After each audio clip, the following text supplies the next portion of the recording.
आमीन। ऊंचा ये बरकत या आशीष आपकी है। हालेलुया। अपने पड़ोसी को बोलो, प्रभु यीशु मसीह वो जीवन बदलने के लिए आए, धर्म को बदलने के लिए नहीं, वो छुटकारा देने के लिए आए, तुझे बंधनों में डालने के लिए नहीं। जहां कहीं परमेश्वर का आत्मा है वहां आजादी है। आज तू और तेरा घराना आजाद होकर वापिस आएंगे। आमीन। चाहिए आजादी आपकी है यीशु के नाम में। हालेलुया। तारीफ करो जोर से। अब मैं चाहता हूं 10 मिनट आप सिर्फ ध्यान से वचनों को सुने। आमीन। क्योंकि आज मीटिंग, अगले संडे प्रभु भोज मीटिंग, ये जो अगले 3 4 5 मीटिंग्स हैं, इनको बहुत ध्यान से आपने अटेंड करना है। ये आपको छुटकारे के लिए तैयार कर रही हैं और छुटकारा आप एंटर करेगा आपकी लाइफ के अंदर। आप शायद 25 दिसंबर के आनंद में हो, लेकिन पवित्र आत्मा उस 25 दिसंबर के चक्कर में ही आपको वो हील और डिलीवर करने की तैयारी कर चुका है। मैं आपको बता रहा हूं, एक प्रॉफिट होने के नाते, एक मुझे वो दिखता है, उस चीज के नाते मैं आपको बोल रहा हूं कि आप स्पिरिचुअली तैयार हो रहे हो एक बड़े छुटकारे को अपनी लाइफ में और अपने परिवार में, अपने फाइनेंस में देखने के लिए। Hallelujah, hallelujah. शैतान अलग अलग तरह से कोशिशें करेगा, कभी विरोध, कभी वायरस। विरोध कम होगा तो वायरस आ जाएगा, लेकिन जयवंत हम ही रहेंगे, आप लोग रहेंगे, हम सब रहेंगे। आमीन। आप तैयार हैं क्या? हां।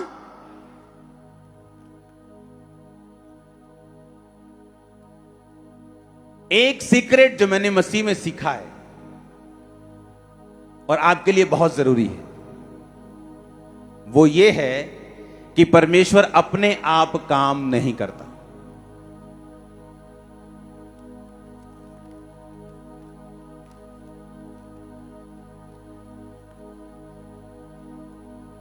और ये सीक्रेट बड़े ध्यान से आपको सुनना पड़ेगा। एक व्यक्ति जो ज्यादा टेस्टिमनीज को लेकर ज्यादा काम कर रहा है, उसके पीछे परमेश्वर का कोई पक्षपात से भरा हुआ हाथ नहीं, बल्कि उस व्यक्ति की वचन के अंदर की समझ है जो उसने दूसरों से ज्यादा ली है। अगर पतरस के अंदर वचन की समझ और रेवलेशन ज्यादा थी कि जब यीशु मसीह ने उससे पूछा चेलों से कि कौन हूं मैं, बताओ तुम क्या समझते हो कि मैं कौन हूं। पतरस, याकूब और यूहन्ना खास चेले थे। खास मतलब ऐसा खास नहीं कि परमेश्वर के खास थे, खास ऐसा कि प्रभु से ज्यादा प्यार करते थे। और जब बड़ा काम कोई करने होता था, 12 साल की जो बच्ची को परमेश्वर ने जी उठाया था, तो सिर्फ पतरस, याकूब और यूहन्ना को अंदर लेके गए और बाकियों को 9 को बाहर छोड़ दिया। जब परमेश्वर पहाड़ पे थे और उनका चेहरा चमका और कपड़े चमके, तब भी वो 3 चेले परमेश्वर के साथ थे, बाकी 9 नहीं थे। जब आत्मिक रेवलेशन आप में ज्यादा है, जब परमेश्वर ने पूछा मैं कौन हूं, तो चेले बोले कोई तुझे कहता है तू यिर्मयाह है, कोई कहता है तू एलिय्याह है, तू एलीशा है, तू ये है, तू वो है। अच्छा पतरस, तुम्हें क्या लगता है मैं कौन हूं? तू जीवते परमेश्वर का पुत्र मसीह है। सुनो, बाकी चेले लोगों की भी सुनते थे, लोग क्या कहते हैं। साहब ना रहियो प्रभु दे नाल, भले पता कोई नहीं गा। और 3 जो थे उन्होंने पूरा दिल जान परमेश्वर को दे दिया था,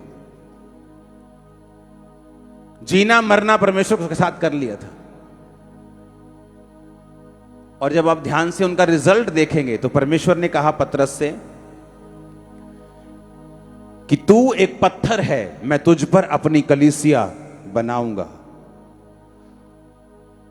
भविष्यवाणी के मुताबिक जो उन 12 चेलों का अगुवा था वो यहूदा इस्करियोती था, क्योंकि याकूब की पुस्तक में याकूब के उस बच्चों के ऊपर प्रोफेसी थी उत्पत्ति में कि यहूदा के पास राजदंड होगा। ध्यान से समझना इस बात को।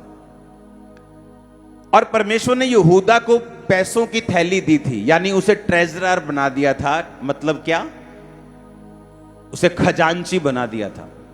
खजांची इसलिए बनाया था कि जब यहूदा इनकी अगुवाई करेगा तो यहूदा को एक इंपॉर्टेंट, एक अच्छा स्थान दे दिया था कि यहूदा इनका अगुवा होगा, तो इसको अच्छा स्थान पहले से परमेश्वर ने दिया। लेकिन परमेश्वर ने पतरस को कहा कि अब मैं तुझ पर अपनी कलीसिया बनाऊंगा, क्योंकि जो बात तुझ पर प्रकट की गई है वो परमेश्वर के द्वारा प्रकट की गई है, मांस और लहू ने तुझ पर प्रकट नहीं किया। जब एक बंदे के अंदर आत्मिक रेवलेशन यानी आत्मिक बाइबल का प्रैक्टिकल ज्ञान बढ़ जाता है, एक ज्ञान है जो आप बाइबल कॉलेज में इकट्ठा करते हैं, एक ज्ञान वो है जब आप बाइबल कॉलेज के साथ साथ मिनिस्ट्री में प्रैक्टिकल काम करके परमेश्वर के साथ अपना रिश्ता बना के उस ज्ञान को इकट्ठा करते हैं। मैं उस ज्ञान की बात कर रहा हूं। एक है कि आपने बाइबल एक सब्जेक्ट के रूप में पढ़ी है, एक है आप सुबह शाम प्रार्थना में, फास्टिंग में प्रभु के साथ प्यार करते, तौबा करके बैठते हैं और आपको वचन से कोई चीज मिलती है, जिस तरह मुझे मिली थी जब मैं बीमार था। हे मेरे प्रिय भाइयों, हियाव बांधो, दृढ़ रहो, क्योंकि तुम जानते हो मसीह में की गई मेहनत कभी व्यर्थ नहीं जाती। पहला कुरिन्थिया 15 उसकी 58 में लिखा हुआ वो वचन मेरे लिए रेमा वचन बन गया कि परमेश्वर ने मुझसे आज बात की है कि अगर मैं मेहनत करूंगा तो मेरी मेहनत व्यर्थ नहीं जाएगी। उस वचन ने मुझे छुआ, मैंने मेहनत करने लगा। वो मेरे लिए आत्मिक ज्ञान था जिसने मुझे शारीरिक रूप में ब्लेस किया। आप समझ रहे मेरी बात को कि नहीं? जब पतरस के ऊपर वो ज्ञान आया जो आत्मिक था और रेवलेशन वाला था, प्रैक्टिकल ज्ञान था, तब परमेश्वर ने कहा अब मैं धरती पर भी तेरे ऊपर एक कलीसिया बनाऊंगा। और जब 120 लोगों के ऊपर पवित्र आत्मा उतरा तो उनकी अगुवाई करने वाला पतरस था, और पतरस ही था जो आगे लगकर प्रचार कर रहा था। समझ आई में इतनी बात? इसका मतलब यह है कि जब आत्मिक ज्ञान, बाइबल की प्रैक्टिकल नॉलेज, बाइबल की शक्ति वाला ज्ञान जब आप बाइबल पढ़कर अपने लिए खास ग्रहण करते हैं तो धरती के ऊपर भी आपकी ब्लेसिंग्स और आपका प्रभाव दूसरों से ज्यादा होता है। अब सुनो मेरी बात, यह एक सीक्रेट है कि परमेश्वर अपने आप काम नहीं करता। प्रेरितों के काम 2 उसकी 1 से 18 आयत लिखा, जब पेंटिकोस्ट का दिन आया तो वो सब एक जगह इकट्ठे थे। एकाएक आकाश से बड़ी आंधी की सनसनाहट का शब्द हुआ, जिससे सारा घर जहां वो बैठे थे गूंज गया। आग किसी जीभें उन्हें फटती हुई दिखाई दी और उनमें से हर एक के ऊपर आ ठहरी। वो सब पवित्र आत्मा से भर गए और जिस तरह आत्मा ने उन्हें बोलने की सामर्थ्य दी वो अन्य अन्य भाषा बोलने लगे। अब लिखा कि पेंटिकोस्ट के दिन में वो सब एक जगह इकट्ठे थे। इकट्ठे क्यों थे? क्योंकि यीशु मसीह का वचन था कि तुम प्रार्थना करते रहना, यरूशलेम को ना छोड़ना जब तक प्रतिज्ञा पूरी ना हो। कौन सी प्रतिज्ञा? कि जब मैं जी उठकर पिता के दाहिने हाथ बैठ जाऊंगा मैं तुम्हें अनाथ नहीं छोड़ूं, इसलिए अपना आत्मा अपनी जगह के ऊपर तुम्हारे ऊपर भेजूंगा कि जो मैं करता था उसके बाद मेरा आत्मा तुम्हारे साथ रहकर करेगा। आमीन। बाइबल कहती जब वो भीड़ हुई, जब पवित्र आत्मा उन पे उतरा तो वो अन्य अन्य भाषा बोलने लगे। और उस समय ऐसा होता है कि जैसे एक त्योहार होता है, जैसे कोई मेलों में जाता है, कोई बड़ा मेला हो गया, सारे धर्मों के लोग, सारे जातियों के लोग वहां पे आ रहे हैं। तो बाइबल कहती है जब 120 लोगों के ऊपर पवित्र आत्मा उतरा तो है तो पंजाबी लेकिन जर्मन बोल रहा है। जर्मनी आती नहीं, जर्मन भाषा नहीं आती, स्पेनिश नहीं आती, कभी स्पेनिश सुनी भी नहीं। लेकिन जो स्पेन से आया हुआ यात्री था, यीशु मसीह यहोवा के दर्शन करने के लिए आया था, वो देख रहा है कि यार ये बंदे तो पंजाबी हैं, कोई स्पेनिश बोल रहा है, कोई जर्मन बोल रहा है, कोई डच बोल रहा है, कोई अंग्रेजी बोल रहा है। ये क्या हो रहा है? कि ये लगता है शराब पी है, लगता है इन्होंने, ये कैसे मेरी भाषा बोल रहे हैं? सबको लगता है कि मेरी भाषा। अरबी आया, अरबी कहता है ये मेरी भाषा बोल रहा है, जर्मन वाला बोलता है ये मेरी बोल रहा है, स्पेनिश कहता है ये मेरी बोल रहा है। और जब उनको पूछा गया कि तुम ये भाषा तुम्हें आती है? नहीं आती। जब पवित्र आत्मा उतरा, बाइबल कहती अन्य अन्य भाषा बोलने की उनको शक्ति मिली, तो क्या हुआ? उन्होंने कहा ये नशा करके बैठे हैं। और पतरस, बाइबल कहती है, उठा। 14 आयत में पतरस उन 11 के साथ खड़ा हुआ, ऊंचे शब्द से कहने लगा, हे यहूदियों, हे यरूशलेम के सब रहने वालों, ये जान लो और कान लगाकर मेरी बातें सुनो। जैसा तुम समझ रहे हो कि ये लोग नशे में हैं, नहीं हैं। क्योंकि अभी तो पहर ही दिन चढ़ा है। परंतु बात यह है कि जो योएल भविष्यद्वक्ता के द्वारा कही गई थी कि परमेश्वर कहता है कि अंत के दिनों में ऐसा होगा कि मैं अपना आत्मा सब मनुष्यों के ऊपर उंडेलूंगा, तुम्हारे बेटे बेटियां भविष्यवाणी करेंगी, तुम्हारे जवान दर्शन देखेंगे और तुम्हारे पुरणीय स्वप्न देखेंगे, वरन मैं अपने दासों और अपनी दासियों पर भी उन दिनों में अपनी आत्मा में से उंडेलूंगा और वो भविष्यवाणी करेंगे। पतरस कहता जो तुम देख रहे हो, कहता ये कोई अनोखी बात नहीं है, क्योंकि पुराने नियम में यीशु मसीह से के जन्म से सैकड़ों साल पहले योएल नाम के एक नबी ने भविष्यवाणी की थी कि अंत के दिनों में परमेश्वर कहता है मैं अपना आत्मा सब मनुष्यों के ऊपर उंडेलूंगा। तो बाइबल कहती है पतरस और वो 120 जन जो थे पतरस समेत, जब वो प्रार्थना कर रहे थे वो इस वचन से प्रेयर कर रहे थे कि परमेश्वर तेरे वचन में लिखा है कि अंत के दिनों में तू अपना आत्मा सब मनुष्यों के ऊपर उंडेलेगा, अपना आत्मा उंडेल। वो इत्तेफाक नहीं था, ऐसा नहीं था कि वो प्रेयर कर रहे थे कि प्रभु मैनू चंगा कर दे, प्रभु मैनू आशीष दे दे और उतरा है पवित्र आत्मा, ऐसा नहीं था। वो एक सोची समझी की गई प्रार्थना थी। आप मेरी बात समझ रहे कि नहीं? आप समझे कि नहीं? एक सोची समझी बिब्लिकल प्रेयर थी कि वचन में लिखा है कि आत्मा उतरेगा अंत के दिनों में, और यीशु मसीह भी बोल के गए हैं यरूशलेम मत छोड़ना जब तक प्रतिज्ञा यानी उस आत्मा की प्रतिज्ञा पूरी ना हो, वो तुम पे ना उतरे। जो उनके साथ हुआ वो सोची समझी बिब्लिकल एक प्रार्थना थी जो उत्तर को लेके आई। प्रेरितों के काम में जो चर्च थी, जो एक्स वाली चर्च थी, जो प्रेरितों की चर्च थी, बाइबल कहती है वो वचन को जानने वाली कलीसिया थी। अपनी लाइफ की हर घटना को वो वचन के साथ जोड़ते थे। और सबसे अच्छी बात देखो क्या थी, उनके पास नया नियम नहीं था जो आप पढ़ रहे हो अभी, वो खुद ही नया नियम थे। पुराने नियम पढ़ते थे, वो पुराना नियम पढ़ते, पुराने नियम से निकालते थे कि वचन में कहां लिखा है यीशु मसीह के बारे में, कहां लिखा है भविष्यवाणी, कहां यह वचन है कि पवित्र आत्मा तुम पे उतरेगा, कहां यह वचन लिखा है। प्रेरितों के काम 4 उसकी 23 से 31 आयत, ये उस वाक्य को दर्शाता है जब पतरस जो था और यूहन्ना जो था, जो जब एक लंगड़े को चंगा करते हैं, जब वो चर्च के बाहर पड़ा रहता था, भीख मांगता था, और पतरस और यूहन्ना ने देखा और कहा कि उठ और खड़ा हो जा। बाइबल कहती वो उठा और खड़ा हो गया और नाचने लगा, टापने लगा, और तो लोग उसे पकड़ के ले गए, बोलने कि ये वही लंगड़ा है जो 40 साल का करीबन उम्र है उसकी, और ये चंगा हो गया। किसने चंगा किया? पतरस ने। पकड़ लो। पतरस और यूहन्ना को पकड़ के ले गए महायाजकों के पास,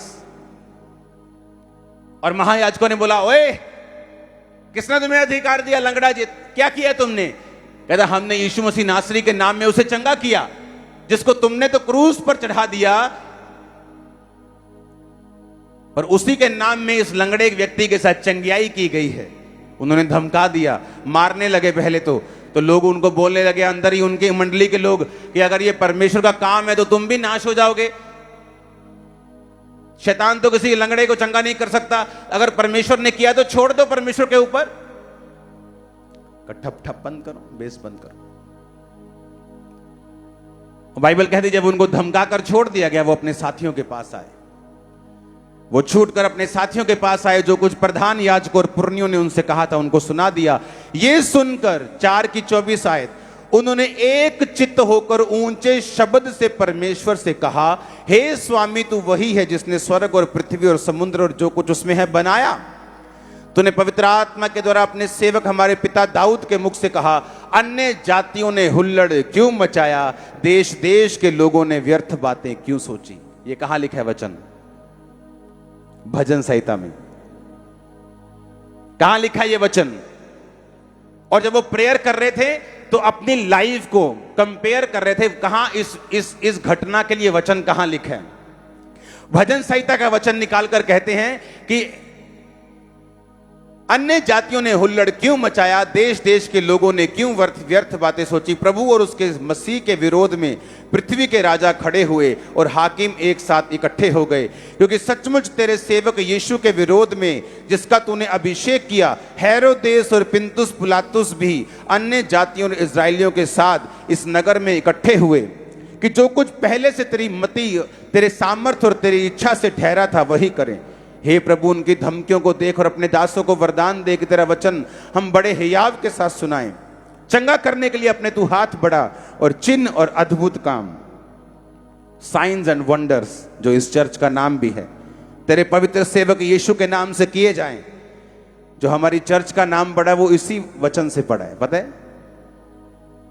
इसी वचन से मैंने चर्च का नाम प्रभु से लिया था, the church of science and wonders.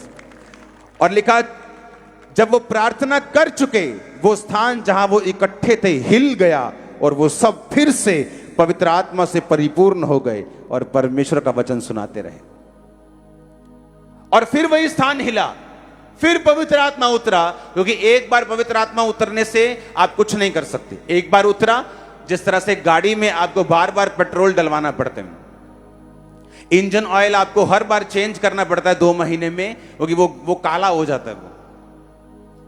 उसी तरह से आपको पवित्र आत्मा से भी अपने आप को बार बार परिपूर्ण करना पड़ता है। आपको बार बार पवित्र आत्मा से अपने आप को भरना पड़ता है। एक बार का एक्सपीरियंस काफी नहीं है क्रिश्चियनिटी में चलने के लिए। और बाइबल कहती है, जैसे ही वो वापिस आए और उन्होंने भजन संहिता से प्रार्थना की, देखो भजन संहिता में लिखा है, अन्य जातियों ने हुल्लड़ क्यों मचाया, और वो वचन से प्रार्थना करने लगे। और फिर वो लोग जो वचन से प्रेयर कर रहे थे, फिर पवित्र आत्मा उतरा और वो भर गए। आप मेरी बात समझ रहे कि नहीं? अपनी लाइफ का हर एक इंसिडेंट, घटना वो वचन के साथ कंपेयर करते थे। कहां वचन में लिखा है वो देखते थे।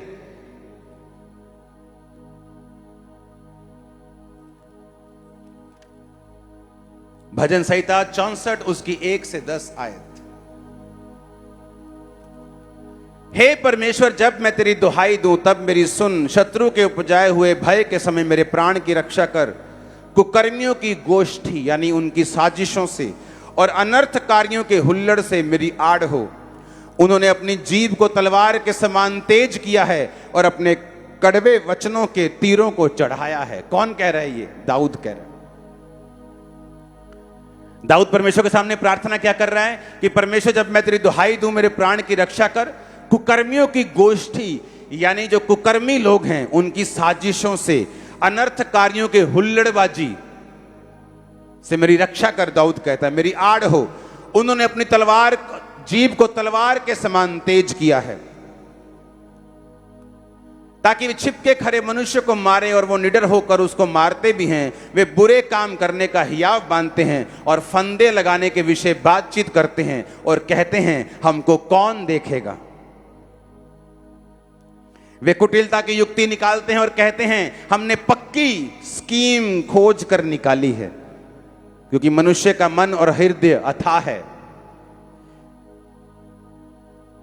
यह उस समय की बात है जब दाऊद ने राजा बनना था, लेकिन अभी बना नहीं था, अभी अभिषेक हो गया था। आपका अभिषेक हो गया है एक बड़ा काम करने के लिए, मालूम है कि नहीं? चाहे अभी तक आपके सामने वो चीज आए चाहे ना आए। 2005-6 में जब मेरा अभिषेक हुआ तो मैं प्रभु कहता था कि तेरे को बड़े काम करने के लिए तेरा अभिषेक। मैंने कहा क्या करना है? मैंने मिल चंगा तो कर मुझे। तो ये चंगाई मेरे लिए परमेश्वर थी, लेकिन परमेश्वर कहता नहीं, मैंने एक बड़ा काम करने के लिए तेरा अभिषेक किया है। लेकिन उस बात को समझना और उस पे खड़े रहना, उस समय परमेश्वर की आवाज को सुनकर शैतान के दिए हुए अटैक्स को खत्म करके खड़े रहना मुश्किल था, लेकिन बाय गॉड्स ग्रेस मैं यहां हूं। दाऊद क्या कहता? सुनो दाऊद क्या कहता। उसने कहा अन्य जातियों ने हुल्लड़। दाऊद कहता जो भी उसने कहा कुकर्मियों की गोष्ठी, जो कुकर्म करने वाले लोग हैं, जो विरोधी लोग हैं, कहता उनकी साजिशें, उनके हुल्लड़ से मेरी आड़ हो। वो प्रेयर कर रहा है। क्यों? क्योंकि जब उसका मसा किया गया, शैतान को मालूम था कि ये परमेश्वर का दिल देखने वाला और परमेश्वर के दिल में बसने वाला एक इंसान है। और ये शाऊल की जगह पे राजा होगा। और अगर ये राजा होगा तो सारी प्रजा को परमेश्वर के पीछे लेके जाएगा। और लोग जो थे, दुश्मन जो थे, उसकी जान के दुश्मन थे। और दाऊद वचन, जब ये प्रार्थना दाऊद कर रहा है, और उसके बाद बाइबल कहती है क्या हुआ। 7 आयत में लिखा, परंतु अब दाऊद ने प्रेयर कर ली। प्रेयर करने के बाद पवित्र आत्मा ने उसे छुआ, और प्रार्थना करने के बाद पवित्र आत्मा ने उसे उत्तर दिया। और वो उत्तर 7 आयत से नीचे लिखा हुआ है, जो आज से आपकी लाइफ पूरी तरह से बदल देगा। सुनो ध्यान से। उसने लिखा, परंतु परमेश्वर उन पर तीर चलाएगा और वो अचानक घायल हो जाएंगे। सुनो, वे अपने ही वचनों के कारण ठोकर खाकर गिर पड़ेंगे। जितने उन पर दृष्टि करेंगे वो सब अपने अपने सिरों को हिलाएंगे। ऐसा होगा, जो लोग क्रिश्चियनिटी के खिलाफ चल रहे हैं, ये वचन दोनों उनकी लाइफ में पूरे होंगे। ये समाज और पूरे लोग और अन्य जातियां भी उसे देखेंगी। ये आमीन ऊंचा होगा तो ये बरकत हमारी होगी। हालेलुया। दाऊद कहता, उसने कहा, परंतु परमेश्वर उन पर तीर चलाएगा। उन समझदार लोगों के ऊपर, उन बुद्धिमान लोगों के ऊपर, वो लोग जो कुकर्मियों के कारण जो अपनी योजनाओं को निकालते हैं। क्योंकि मनुष्य का मन और हृदय अथाह है। वो सोचते हैं कि हमने पक्की स्कीम निकाली है, ये स्कीम हम लगाएंगे और इस तरह से चलेंगे और इनको खत्म कर देंगे। बाइबल कहती, परमेश्वर ने कहा, परंतु परमेश्वर उन पर तीर चलाएगा और वो अचानक घायल हो जाएंगे।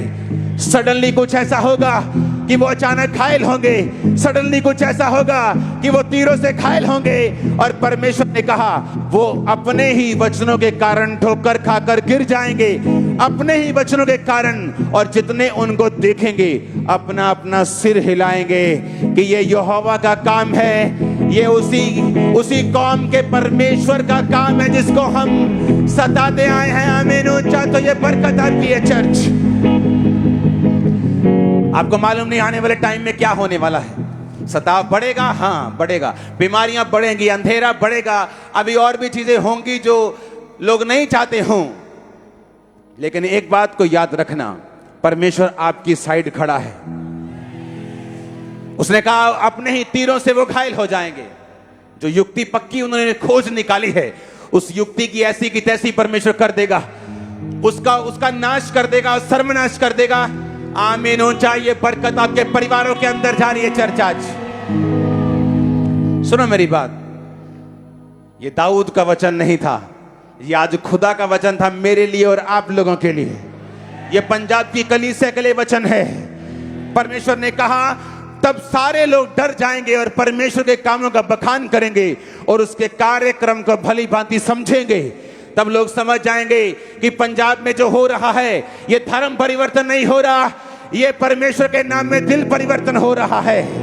वो समझ जाएंगे और बाइबल कहती है उसके कार्यक्रम का भली भांति बखान करेंगे कि जो कुछ ये हो रहा है ये खुदा की मर्जी है, जो कुछ ये हो रहा है ये परमेश्वर की मर्जी है, ये खुदावंद अपने लोगों के बीच में से कर रहा है। ये वचन पूरा होगा, क्योंकि ये दाऊद का वचन नहीं, ये भजन संहिता का वचन नहीं, ये आज के लिए पंजाब की और इंडिया की कलीसिया के लिए और पाकिस्तान के और लोगों की जहाँ विरोध होता है उस कलीसिया के लिए वचन है। रेमा, जो मैं परमेश्वर का दास होने के नाते आपकी लाइफ पर रिलीज करता हूँ यीशु मसीह के सामर्थ्य नाम में।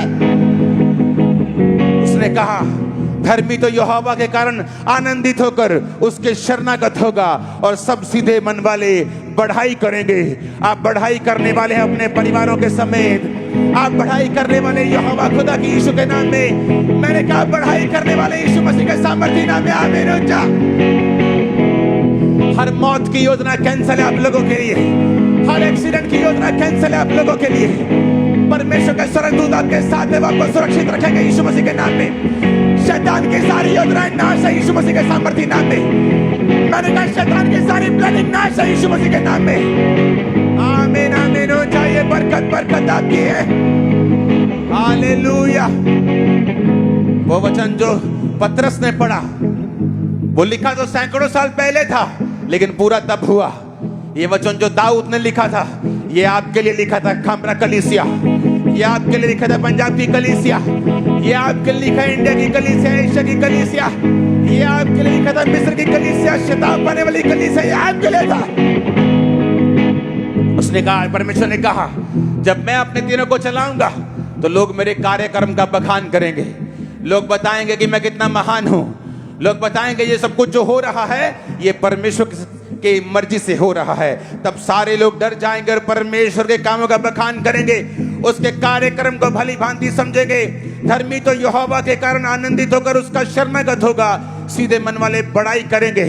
आप जल्दी बड़ाई करने वाले हो, आपके मुंह खुल जाए यीशु मसीह के नाम में। आपकी गवाहियां इतनी बड़ी हो, विरोधी डर जाए, घबरा जाए आपकी टेस्टिमनीज को सुन के। आमीन हो चाहिए बरकत आपकी है चर्च। मैंने कहा आमीन हो चाहिए बरकत आपकी है चर्च। Hallelujah, hallelujah. वो लोग जो इसलिए यीशु मसीह को छोड़ बैठे बेचारे कि हाँ, कि उनकी पंचायत ने बोल दिया कि तेरी बेटियों की शादी में हम नहीं आएंगे। हाँ, पंचायत ने बोल दिया है कि अब तेरा मरना जीना हमारे साथ नहीं होगा, तुझे शमशान में जगह नहीं देंगे। अरे शमशान में जगह तो तुम्हारे शरीर को चाहिए, आत्मा को थोड़ी चाहिए। वो तो निकल गई है स्वर्ग या नरक के लिए।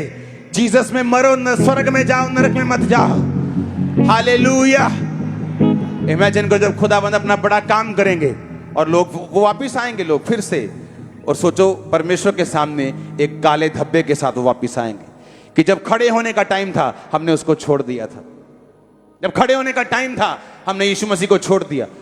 स्वर्ग वो फिर भी चले जाएंगे, लेकिन उनके दिल में एक ये बात हमेशा रहेगी कि जब खड़े होने का टाइम था परमेश्वर के लिए हम पीछे हो गए थे, इसलिए कि हमारे बच्चों की शादियां कैसे होंगी, इसलिए कि हमारा जीना मरना खत्म हो जाएगा।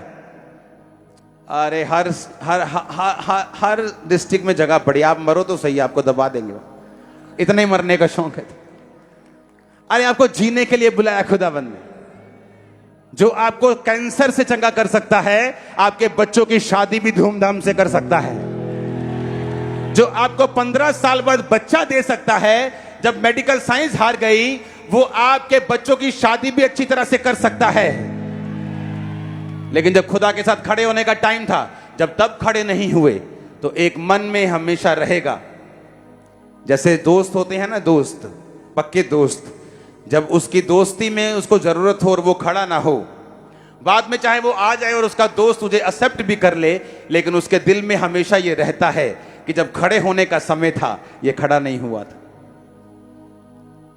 हालेलुया।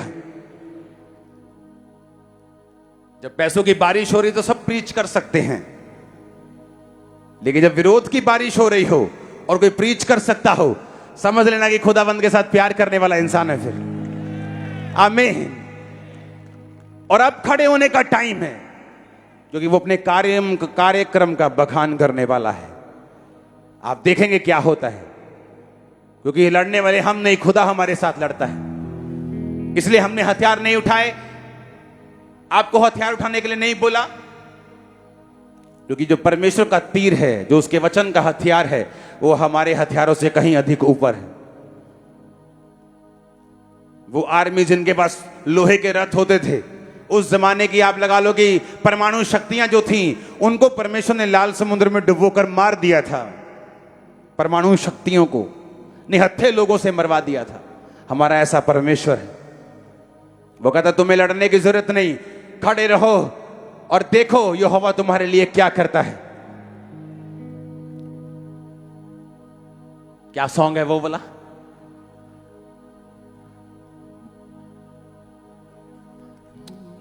डरो मत, चुपचाप खड़े रहो, खुदा की नजात के काम देखो। ऊंचा ऊंचा। डरो मत, चुपचाप खड़े रहो, खुदा की नजात के काम देखो। आमीन। अब उसके नजात के काम देखने वाले हैं। मैंने कहा अब उसके नजात के काम देखने वाले यीशु मसीह के नाम में।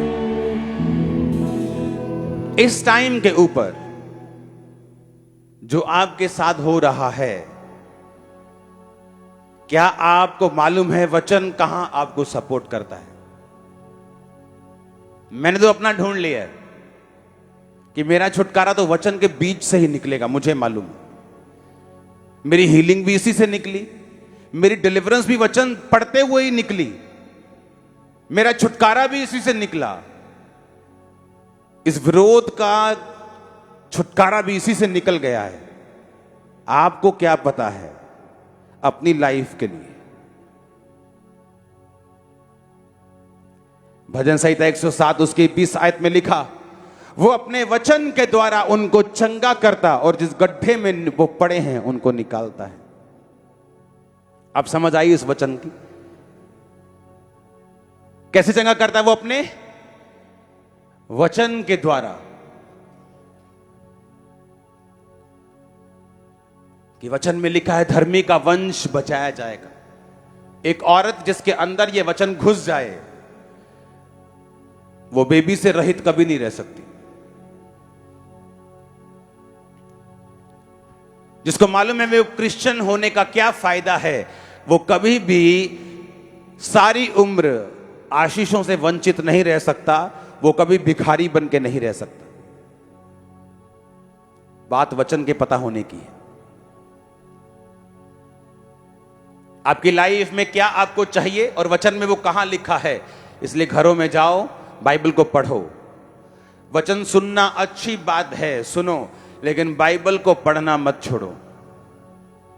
कि वचन जो मैं आपको सिखा रहा हूं, मैं आपको यह सिखा रहा हूं कि बाइबल पढ़ने से आपको क्या मिलेगा, मुझको क्या मिला है, आपको क्या मिल सकता है। यह परमेश्वर ने कहा है कि उन पर वो अपने तीरों को चलाएगा, लोग अपने सिरों को हिलाएंगे। ये होगा, देखना आप भाई, होगा, ये होगा और आप गवाह होंगे। लाखों लोग जो देख रहे हैं राइट नाउ, ये गवाह होंगे। आमीन, आमीन। अपने हाथों को उठाओ, सब जन खड़े हो जाओ। डरो मत, चुपचाप खड़े रहो, खुदा की नजात के काम देखो। जलाली खुदा के काम